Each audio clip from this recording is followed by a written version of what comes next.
Bismillahirrahmanirrahim. Assalamualaikum warahmatullahi ta'ala wabarakatuh. Alhamdulillah, wassalatu wassalamu ala rasulillah. Kita mulakan dengan bacaan Ummul Kitab Al-Fatihah. A'udzu billahi minasyaitonir rajim. Bismillahirrahmanirrahim. الحمد لله رب العالمين الرحمن الرحيم مالك يوم الدين إياك نعبد وإياك نستعين اهدنا الصراط المستقيم صراط الذين أنعمت عليهم غير المغضوب عليهم ولا الضالين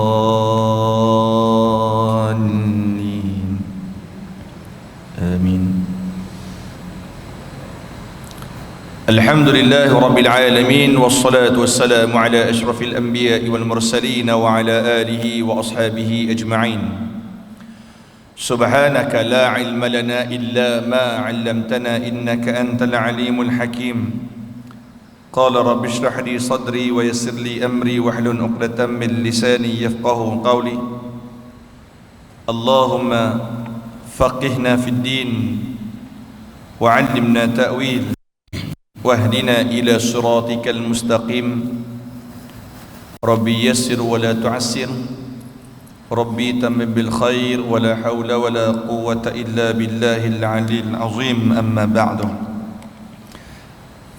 Alhamdulillah, summa alhamdulillah, tama-tama dan selamanya syukur kepada Allah Subhanahu wa taala.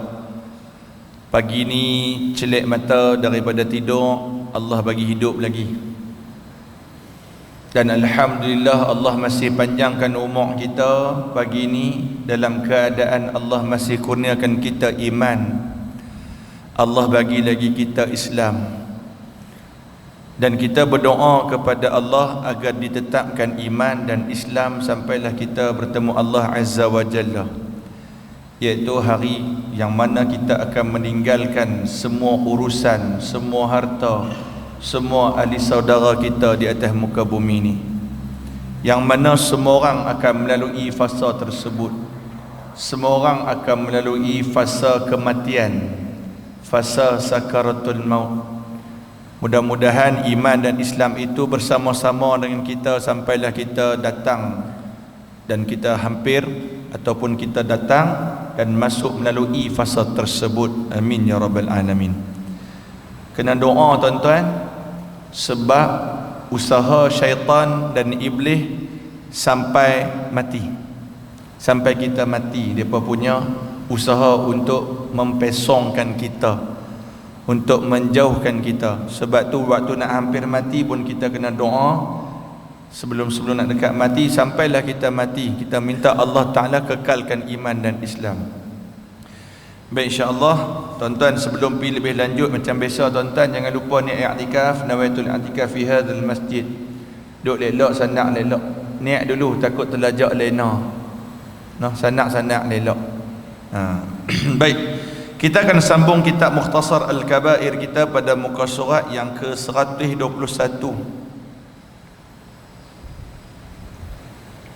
121, iaitu dalam bab dosa yang ke-21, dosa besar yang ke-21, mencari ilmu. Bila dapat ilmu dia simpan ilmu, ataupun dia dapat ilmu dia hanya keluarkan kalam dia, dia bawa keluar fatwa dia, dia bawa keluar pandangan dia, bergantung kepada habuan yang dia dapat.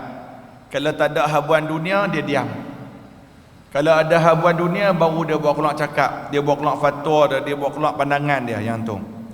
Kita tengok pada hadis pada muka surat yang ke-121, hadis yang diceritakan oleh Nabi Muhammad sallallahu, yang disabdakan oleh Nabi Muhammad sallallahu alaihi wasallam, yang diceritakan oleh Abu Hurairah radhiyallahu anhu. An Abi Hurairah radhiyallahu anhu qala Rasulullah sallallahu alaihi wasallam, man ta'allama ilman mimma yubtagha bihi wajhullahi azza wa jalla لا يتعلمه إلا ليصيب به عرضا من الدنيا lam yajid 'arfal jannah yaumal qiyamah, yakni rihaha. Rawahu Abu Daud. Apa kata Nabi?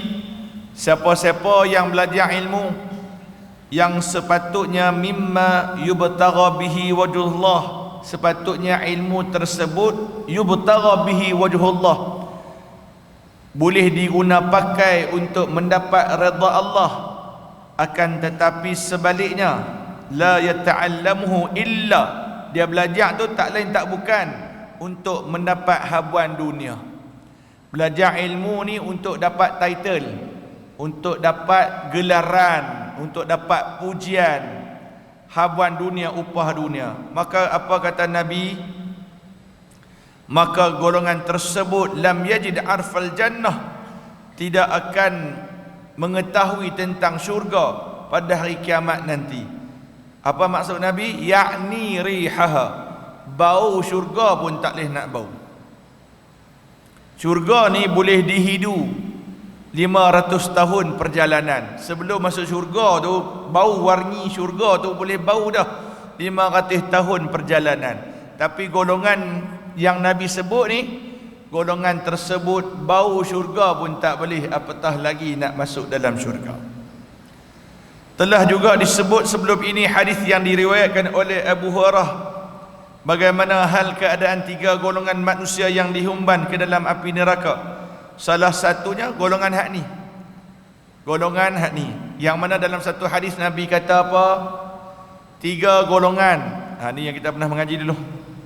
3 golongan yang akan masuk neraka paling awal, akan dihisab oleh Allah Ta'ala paling awal. Yang pertama iaitu golongan yang mati syahid. Golongan yang mati syahid, sepatutnya mati syahid itu tidak dihisab, terus ke jannah. Akan tetapi golongan mati syahid ni Allah Ta'ala tanya dia, wahai si fulan, apa yang hang buat atas muka bumi dengan nikmat yang aku bagi ke hang? Hang sihat, tubuh badan apa semua kuat dan sebagainya. Maka dia pun berkata kepada Allah, ya Allah, aku gunakan segala nikmat yang kau berikan kepadaku untuk berjuang di jalanmu ya Allah. Aku pi perang sampai mana aku mati syahid. Dia jawab lagu tu. Apa kata Allah? Hang mohong. Ni bahasa kita lah, no. Hang mohong, kadzabta, hang pembohong. Hang pi perang tu bukan sebab aku. Hang pi perang tu bukan kerana berjuang atas jalan agamaku, kata Allah. Tapi hang pi berjuang tu, hang pi perang sampai hang mati tu sebab hang nak title, hang nak bagi orang puji hang, hang nak bagi orang agung-agung hang, hang nak bagi orang ingat kat hang, hang nak bagi orang Sungai Guguk buh satu lorong nama hang. Contohlah contoh. Hang nak bagi orang Kelugok ni buat tugu satu kat hang kat roundabout tu. Tu tugu siapa? Tugu dia tu, dia pergi Palestin baru-baru ni, mati syahid dah dia.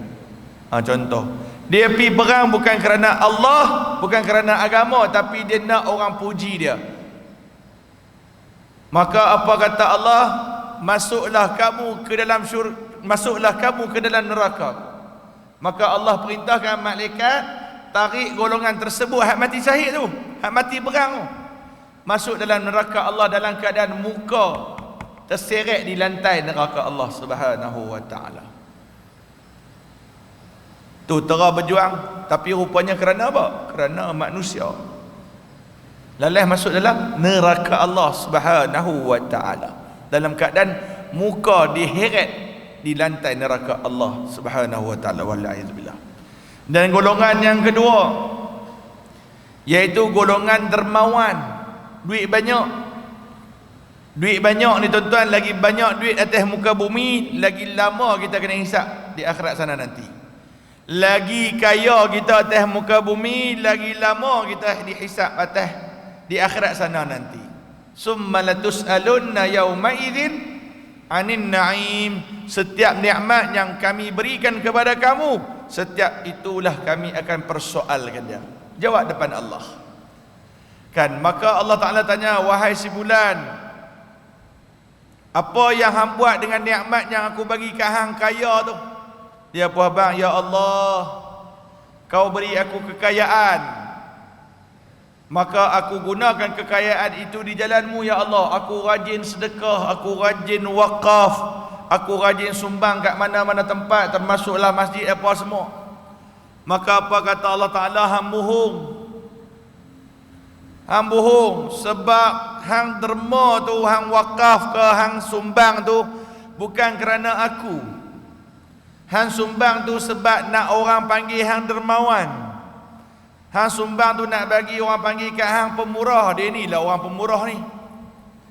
Dia ni ustaz yang pemurah ni. Hang nak orang bagi gelaran lagu tu kat hang. Hang bukan gunakan nikmat aku untuk aku, kerana aku dah, tapi hang guna untuk diri hang, untuk nak membangga-banggakan diri hang. Maka orang tersebut, ahli dermawan tersebut, diheret oleh malaikat masuk ke dalam neraka. Sama keadaan macam tadi, muka diheret di dasar neraka Allah Subhanahu wa ta'ala. Maka datanglah golongan yang ketiga yang akan dihisap oleh Allah paling awal, iaitu orang cerdik pandai, guru agama, tok guru, alim ulama, ustaz-ustaz, guru-guru dan sebagainya. Dipanggil pula, ditanya, wahai si fulan, bagi tahu apa yang hang gunakan nikmat yang telah aku berikan kepada kamu. Ya Allah, kau kurniakan kepadaku nikmat cerdik, otak cerdas, pandai apa semua. Aku gunakan untuk membawa masyarakat ke jalan-Mu ya Allah. Apa kata Allah? Hang bohong. Hang belajar ilmu sampai pandai, hang nak bagi orang puji, hang kata hang alim. Hang ambil sijil sekian, hang nak bagi orang sebut title di kat hang. Hang nak nama, hang nak kemasyhuran dunia, hang nak nampak hebat di mata manusia, kata Allah. Maka golongan cerdik pandai tersebut dihumban ke dalam neraka Allah, sama macam keadaan dua yang tadi. Sebab itulah ikhlaskan diri. Kan jangan bangga tuan-tuan belajar ilmu ni, jangan bangga. Sepatutnya lagi kita mengaji, lagi kita merendah diri. Bukannya lagi kita mengaji, kita membangga diri. Itu salah. Kalau kita rasa pandai ni tuan-tuan, kita belajar jumpa tok guru lain lebih, kita jumpa tok guru yang lebih lagi, kita akan merasa kita ni bodoh tak tahu mana pun. Sungguh cakap tuan-tuan, bila kita rasa kita pandai. Sebab tu tuan-tuan yang Nabi sebut, wa hawa muttabaun, orang yang ikut hawa nafsu itu akan merosakkan. Tuan-tuan buka dalam satu terjemahan ataupun dalam satu tafsir, menafsirkan hawa nafsu itu adalah ego. Ego itu merupakan salah satu cabang hawa nafsu. Merasa diri yang paling hebat, merasa diri yang paling alim, merasa diri serupa confirm syurga Allah. Sebab tu tak pelik orang yang kadang-kadang makin lama makin mengaji, dia makin rasa diri dia kemah. Hatta yang pernah berlaku waktu bulan Ramadan hari itu, baru khatam Quran hari itu, dia kata apa, ada seorang jemaah muslimat, dia kata, makcik ni kalau mati hari ni confirm syurga dah ni. Tu. Sebab boleh khatam Quran je, mengaku terus lagu tu. Kalau mati hari ni confirm syurga. Saya pun tanya balik, ada tak seat lebih kat belakang nak follow? Kan saya boleh kokok ada kunci lebih ke, saya nak ikut dah juga, kunci spare. Mana kita boleh kata kita confirm syurga? Sebab apa dia rasa lagu tu? Tak lain tak bukan, bila dia kuih mengaji, dia merasa kuih kemah. Alim, dia rasa diri dia memang tak ada dosa. Dia rasa lagu tu. Sebab itulah Imam Al-Ghazali rahimahullahu ta'ala menyatakan, antara faktor pertama yang boleh menyebabkan manusia jadi ego, nombor satu ilmu. Terutamanya tuan-tuan ilmu agama yang kita sebut, sebab mereka mengaji agama. Sepatutnya guru agama dia tahu yang mana halal, yang mana haram, yang mana boleh dekatkan diri kepada Allah, yang mana boleh jauhkan diri daripada Allah. Sepatutnya dia tahu benda tu. Tapi ialah benda dunia ni, seronok dunia, dia tutup iman kita. Dia bukan tak tahu benda tu, tahu. Dia tahu dah benda, macam kita lah tuan-tuan, macam kita. Kita tahu dah salah tu salah, tahu kan? Tahu. Tapi pasal apa buat juga? Pasal apa juga buat jahat tu? Sebab kadang-kadang kejahatan itu seronok, dan keseronokan itu menutup iman dan ketakwaan kita. Dia tutup. Kita pula lambat bertaubat. Macam saya bagi contoh baru-baru ni di masjid itu. Tuan-tuan, kita ni lambat nak bertaubat pasal kepada Allah sebab apa? Tanggal kematian tak tahu. Yang saya bagi contoh hari tu, ini satu pesawat. Ni contoh. Dalam kapal terbang ni tuan-tuan, orang tok imam pun ada, tok imam hak belagak pun ada, tok guru hak belagak pun ada. Apa lagi? Pencuri, penzina, kaki rasuah, pengumpat, semua ada dalam ni. Pemimpin yang korup semua ada. Yang jahat-jahat, yang baik pun ada, yang jahat pun ada. Ni dalam kapal terbang. Tuan-tuan, tiba-tiba kapal terbang ni rosak, mengalami masalah teknikal, maka dia pun nak terhempas. Pilot dah habaq lah, kita akan terhempas, boleh menerima impak apa semua. Penumpang-penumpang hak dosa tadi tuan-tuan, tobat lahum, dia akan kata apa? Allahu Akbar, Allahu Akbar. Tahu pula ingat Allah. Sebab apa dia ingat Allah waktu tu? Sebab dia tahu sekali dia nak mati. Sebab tu dia kembali pada Allah. Walhal sebelum tu dia duduk dalam kapal terbang tu, dia nak pergi Thailand contoh, dia nak pergi tempat-tempat yang maksiat contoh. Niat dia nak pergi naik kapal terbang tu memang nak pergi pusat-pusat tempat-tempat yang dosa. Tak takut Allah masa tu, tak takut Allah, duk fikir seronok lah. Walhal dia tahu benda tu dosa. Tapi tiba-tiba kapal terbang yang dia naik tadi nak tempat, dan ingat Allahu Akbar, Allahu Akbar. Ingat pula Allah. Sebab apa? Dia tahu dia nak mati.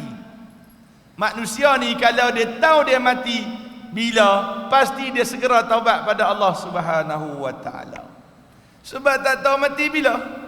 Bila tak tahu mati bila, dia nampak dunia ni semua seronok belaka. Sebab tu tuntut ilmu pun nak dapat pujian manusia. Sebab tu pernah ditegur, pernah disebut oleh tok guru, antara golongan yang hati-hati ketika mana menjaga hati supaya tidak hanya memikirkan keuntungan dunia adalah golongan yang mengaji agama. Tok imam hati-hati dengan jadi tok imam. Tok imam ni bagus dah tok imam. Kan hati-hati, takut jadi imam untuk dapat pujian manusia. Bilal, muazzin, bagus dah muazzin tu bagus, kan? Tapi jaga hati betul-betul, kuatkan hati betul-betul. Takut jadi muazzin untuk apa? Untuk orang puji. Sama juga kita main masjid ni tuan-tuan, bagus main masjid, hati-hati, bagi kemas betul iman kita. Sebab apa? Takut main masjid sebab apa? Nak dapat pujian manusia. Dia nak orang kata kat dia, tengok dia ni, dia ni memang kaki masjid. Dia nak orang kata lagu tu kat dia. Yang tu yang kita tak mau, yang tu kita takut. Sebab itulah kata hukama, kemuncak ikhlas ni kita sembunyikan kebaikan yang kita buat, seperti mana kita menyembunyikan keburukan yang kita buat. Kita tak cerita baik kita ke orang, jangan cerita baik kita ke orang, sama macam mana kita tak cerita jahat kita dekat orang. Tu kena faham. Kalau kita duk jaja baik kita ke orang, kena faham buruk hang pun berlambak. Pasal apa hang tak cerita? Lagu tu. Tuan-tuan, baik. Kita tengok pada hadis yang seterusnya.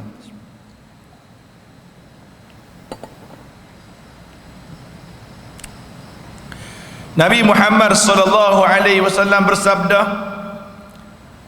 "Man ibtagha al-ilma liyubahiya bihi al-ulama aw yumariya bihi as-sufaha aw liyaqbila afidatan nasi ilaihi fa ilan nar. Rawahul Baihaqi. Nabi Muhammad sallallahu alaihi wasallam bersabda, barang siapa man ibtagha al-ilma, barang siapa yang menuntut ilmu, liyubahiya bihul ulama, semata-mata nak berdebat ataupun nak tunjuk diri dia hebat di hadapan ulama, ataupun yumari bihi sufaha, ataupun nak berdebat dengan orang bodoh, nak tunjuk kemas depan ulama dan nak berdebat dengan orang jahil, maka golongan tersebut ataupun Nabi sebut liyaqbila afidatan nas, ataupun nak bagi ambil perhatian manusia kepada diri dia, fa ilan nar, maka orang hak jenis lagu ni tempat dia itu di dalam neraka Allah Subhanahu wa taala. Tuntut ilmu sebab apa? Nak tunjuk kemah, kan? Nak tunjuk hebat. Saya ada PhD, saya ada master, saya ada 2 master, 2 PhD, 2 degree. Tolong respect saya. Saya pernah jumpa golongan lagu ni, tuan-tuan, kan? Saya pernah jumpa golongan lagu ni. Saya panggil orang tu tuan, kan? Saya panggil tuan, kira rasanya panggilan tuan tu panggilan yang baik lah. Saya asal lagu tu, rupanya dia marah saya. Don't call me, dia cakap, dia speaking dengan saya, don't call me tuan, kan? Jangan panggil saya tuan. Oh, minta maaf, saya kata. Habis tu nak panggil apa? Panggil saya doktor. I have 2 PhDs. Gitu. Dia ada 2 PhD. Oh, sorry, saya ingatkan tuan tu dah okey dah. Rupanya tak okey. Dia nak orang panggil dia doktor juga. Kan? Please respect. Tolong respect saya punya education, pendidikan yang saya mengaji. Oh, okey, minta maaf banyak. Kan? Tuan-tuan, mudah-mudahan dia ikhlas kerana Allah mengaji tu. Memang ada golongan aku tu. Kadang-kadang tuan-tuan, orang mengaji ni takut, tuan-tuan, sebab ilmu tu akan dihisap. Contoh, kita menghafal Quran 30 juzuk. Tak selesa, tuan-tuan, orang panggil Ustaz Muhammad Fairuz bin Yusuf Al-Hafiz. Saya abang nasihat, tak selesa. Sebab tu kalau orang bubuh nama saya apa dalam poster-poster kuliah ke, poster imam, saya kata Al-Hafiz belakang buang. Saya abang nasihat, Al-Hafiz belakang buang. Walaupun kita ada sijil lepas semua, buang. Takut, tuan-tuan. Takut dia mai timbul rasa kemas. Oh, dia ni Al-Hafiz ni. Takut. Satu lagi, bukannya ingat Quran terang mana sangat pun, kan? Dengar lagu Iklim lebih ingat lagi, kan? Lagu Wing ingat lagi pada lagu ingat Quran tu, nak abang lagu tu punya. Gelaran tu, tuan-tuan, menyebut takut boleh menyebabkan kita bangga, rasa kemas. So bila rasa kemas ni, tuan-tuan, contoh dia dijemput jadi tu imam, tiba-tiba ada imam lain naik, takut apa? Sekali kita jas imam depan kita, dia ni tak terang mana, gagah ada imam. Takut tu, sungguh demi Allah takut, kan? Sebab tu kalau tanyalah siapa-siapa rakan sepengajian, kan, memang tak selesa, tuan-tuan, kalau kita dibubuh belakang Al-Hafiz belakang, kata tak payah bubuh. Baik bubuh Asimpuri pun tak apa lagi. Asimpuri tu apa? Rumah saya pokok simpok. Saya duduk pokok simpok. Mana tahulah dia bisa rumah saya, kan? Yang tu. Baik bubuh Asimpuri tak apa lagi. Tak bubuh apa Al-Batasi ke, kepala batah, pun tu tak apa dah, kan? Tuan-tuan tak apa Al-Geluguri, Geluguri, bubuh Geluguri, bubuh ni daripada nak bubuh Al-Hafiz ke apa tu, risau. Kadang-kadang bubuh dia bubuh Ustaz Muhammad Fairuz Yusuf Al-Hafiz Al-Azhari, tak payah bubuh lah benda tu, kan? Takut apa? Takut dia mai timbul benda rasa belagak. Takut, demi Allah takut, wallahi takut, kan? Asal kita takut dengan ilmu ni, tuan-tuan, boleh menyebabkan manusia jadi belagak, takut, kan? Sebab kita tahu diri kita macam mana, kan? Yang tu. Baik, tuan-tuan, daripada Abu Umamah radhiyallahu anhu, dia meriwayatkan sebuah hadis, sami'tu Rasulullah sallallahu alaihi wasallam yaqul, yu'ta bi rajuli yawmal qiyamah fayulqa fin nar fatandaliqu aqtabu batnihi. Allahu akbar. Seram dengar, tuan-tuan. Aqtabu batnihi, usung perut tu dalam neraka Allah. fayaduru bihi fi an-nar kama yaduru al-himaru bi-riha raha. Qala fayastabi'u ahlu an-nar ilaihi fayaqulu ya fulan ama kunta ta'muruna bil ma'ruf wa tanhana 'anil munkar? Qala fayaqulu bala, betul, qad kuntu amuru bil ma'ruf wa la atihi wa anha 'anil munkar wa atihi. Rawahu al-Ahmad wal 'iyazu billah wal 'iyazu billah. Tuan-tuan, Nabi kata apa pada hari kiamat nanti?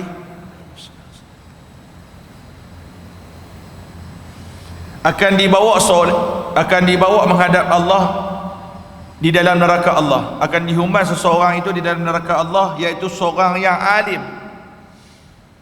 Alim yang jahat atas muka bumi. Dia alim, orang yang pandai, orang yang ada title. Malahan di dunia orang panggil dia ulama. Di dunia orang panggil dia ulama, alim. Kemudian tuan-tuan, bila dia masuk dalam neraka Allah tu, dia berpusing-pusing. Dia berpusing-pusing, tuan-tuan. Seperti mana? Seperti kama yadurul himar. Seperti mana pusingnya keldai. Duk pusing, pergi pusing mai. Dan dalam keadaan pusing tu, tuan-tuan, aqtabu batnihi, sambil duk pegang usus perut dia. Kan, sambil duk pegang. Maka ahli neraka lain tengok dia. Ahli neraka lain tengok dia. Ahli neraka lain pun tanya, kami kenal hang ni. Kami kenal hang. Pasal apa jadi lagu ni? Pasal apa hang dihumbat dalam neraka dalam keadaan hang kena pegang usus perut hang tu, duk pusing-pusing. Perut terburai, tuan-tuan. Perut terburai, duk pegang usus. Bukankah dulu hang di dunia kami duk ikut apa yang hang bagi tahu kat kami, ajaran yang hang ajak kat kami. Atas muka bumi dulu hang yang menjadi kami punya rujukan. Apa yang tak boleh buat, apa yang kena buat bagi banyak, hang lah sebagai panduan kami. Maka jawab orang alim yang jahat tersebut, dia kata apa? Betul, bala. Fayaqul bala, betul. Kuntu amuru bil ma'ruf. Memang atas muka bumi aku larang hampa buat jahat, aku perintah hampa buat baik. Akan tetapi aku sendiri yang buat benda tu. Aku larang hampa tapi aku buat benda tu. Aku suruh hampa buat baik tapi aku tak buat benda tu. Golongan yang mana atas muka bumi dia bagus, dia suruh orang buat jahat, tapi kejahatan tersebut dia yang buat. Sebab itulah Allah Ta'ala sebut di dalam surah Shaf. Tuan-tuan baliklah buka surah Shaf ayat 2 dan 3. Bagaimana Allah Ta'ala sebut? Ya ayyuhalladzina amanu lima taquluna ma la taf'alun kabura maqtan 'indallahi an taqulu ma la taf'alun. Wahai orang yang beriman, lima taquluna ma la taf'alun, kenapa hang cakap benda yang hang tak buat? Clear. Cakap orang jangan bagi buat, jangan minum arak, dalah dia minum arak. Jangan judi, dia judi. Jangan rasuah, dia rasuah. Jangan makan riba, dia makan riba.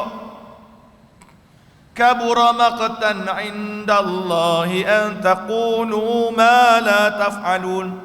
Kabura maqtan, dosa besar di sisi Allah, penghinaan yang besar di sisi Allah. Golongan yang mana? Lima taqulu nama la taf'alun, cakap tapi tak buat. Suruh orang buat ni, buat ni, buat ni, tapi dia tak buat.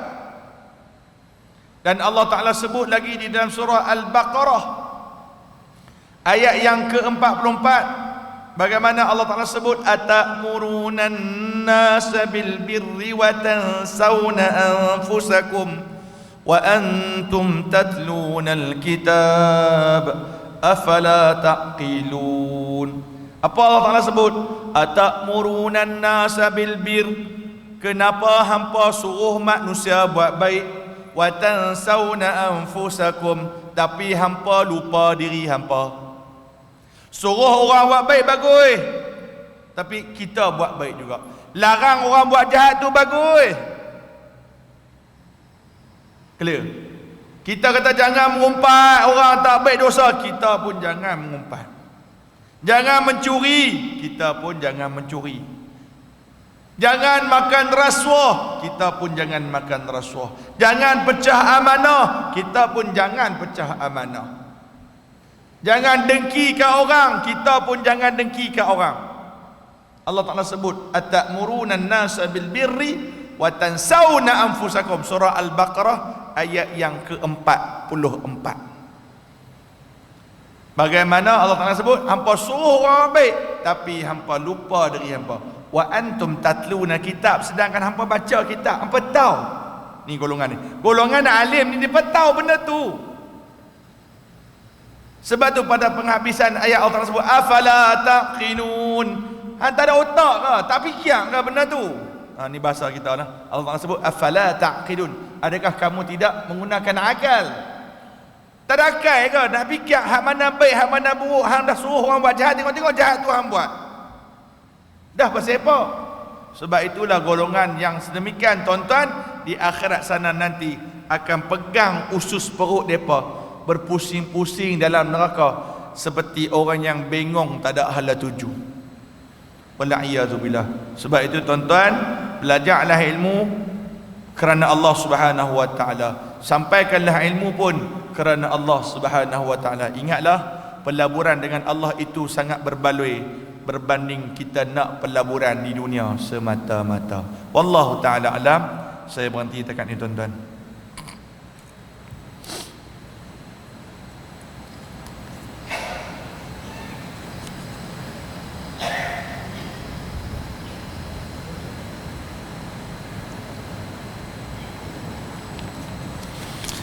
أعوذ بالله من الشيطان الرجيم. بسم الله الرحمن الرحيم.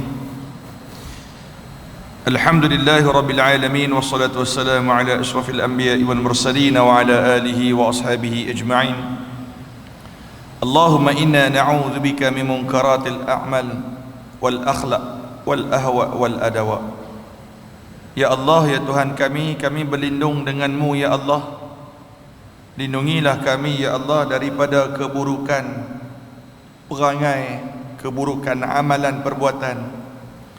Lindungilah kami ya Allah daripada keburukan dan jahatnya hawa nafsu yang dok ajak kami melakukan perkara yang dosa, yang meletakkan diri kami ego terhadap orang lain, ego dengan ilmu, sombong dengan harta, belagak dengan kekayaan.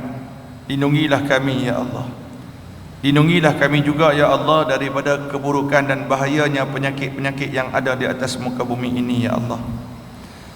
Allahumma arinal haqqa haqqan warzuqna ittiba'ah wa arinal batila batilan warzuqna ijtinabah. Ya Allah, ya Tuhan kami, tunjuklah kat kami yang benar itu benar, salah itu salah. Rezekilah kami ya Allah. Rezekikan kepada kami ya Allah agar kami semua melalui jalan yang benar itu ya Allah. Lindungilah kami, jauhkanlah kami daripada melalui jalan yang salah itu ya Allah. Rabbana atina fid dunya hasanatan wa fil akhirati hasanatan wa qina adzabannar.